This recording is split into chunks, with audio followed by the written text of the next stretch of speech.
ഇന്ന് നമ്മൾ എയർപോർട്ടിലേക്ക് പോവാണ്. എയർപോർട്ടിലെന്ന് പറയുമ്പോൾ നിങ്ങൾ വിചാരിക്കും ഞാനെന്തോ ഫ്ലൈറ്റ് കയറി പുറത്ത് പോവാണെന്ന്. പക്ഷേ ഒരിക്കലുമല്ല. നിങ്ങളങ്ങനെ വിചാരിക്കുകയും ചെയ്യരുത്. നിങ്ങളങ്ങനെ വിചാരിച്ചെങ്കിൽ നിങ്ങൾക്ക് തെറ്റി. ഇന്ന് എൻ്റെ അച്ഛൻ്റെ ബ്രദർ തിരിച്ച് ഷാർജയിലോട്ട് പോവാണ്. അപ്പോൾ നമ്മൾ എയർപോർട്ടിൽ ആക്കാൻ പോവാണ് കേട്ടോ. അതിന് വേണ്ടിയിട്ടാണ് നമ്മൾ എയർപോർട്ടിലോട്ട് പോകുന്നത്. സോ നമ്മൾ കാലിക്കറ്റ് ഇൻ്റർനാഷണൽ എയർപോർട്ടിലേക്കാണ് പോകുന്നത്. ആ ഒരു എയർപോർട്ടിലേക്ക് പോകുന്ന ഒരു വ്യൂ എന്ന് പറയുന്നത് നല്ല അടിപൊളി വ്യൂ ആണ് കേട്ടോ. നമ്മൾ ഈവനിങ് ആണ് പോയിട്ടുണ്ടെന്ന്, രാത്രിയാണ് ഫ്ലൈറ്റ് വരുന്നത്. സോ എന്ത് അടിപൊളിയാണ്. നിങ്ങൾ ആ ഒരു സ്കൈ ഒക്കെ നോക്കി, അതുപോലെ എയർപോർട്ടിൽ നിങ്ങൾക്ക് ഇവിടെ നിന്ന് ഇങ്ങനെ കാണാം. വിൻഡോയിൽ കൂടെ കാണുമ്പോൾ എന്ത് രസമാണ്. അങ്ങനെ ഫൈനലി നമ്മൾ എയർപോർട്ടിലെത്തി. പിന്നെ അവിടുത്തെ പ്രൊസീജിയേഴ്സിനൊക്കെ ആയിട്ട് പോയിട്ടുണ്ടായിരുന്നു.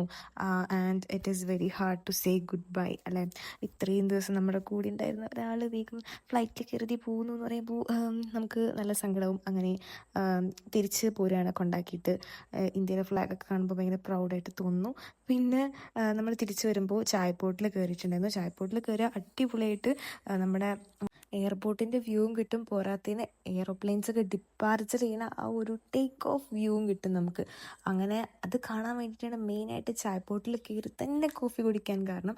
അങ്ങനെ നമ്മൾ കോഫി കുടിക്കുമ്പോൾ ഒരു എയറോപ്ലെയിൻ അങ്ങോട്ട് പോകുന്നുണ്ടായിരുന്നു. പിന്നെ നമ്മൾ താഴത്തേക്ക് ഇറങ്ങി.